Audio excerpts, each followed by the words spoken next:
everyone, today we will talk about how to fix or how to solve Facebook Messenger waiting for network problem. To know how to fix or how to solve Facebook Messenger waiting for network problem, you should just go to settings like this. You will click. After that, in this page you will go to apps, default apps, app settings. When you will see this list, you will go down to find the application of Messenger and you will enter here.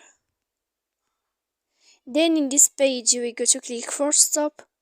When you will end this, you will enter to storage, and then here in this page you will click clear cache. Then you will go to click clear data. When you will end all this, you can update your application. So please don't forget to support us by like and subscribe. See you next time in another video, and thank you for watching.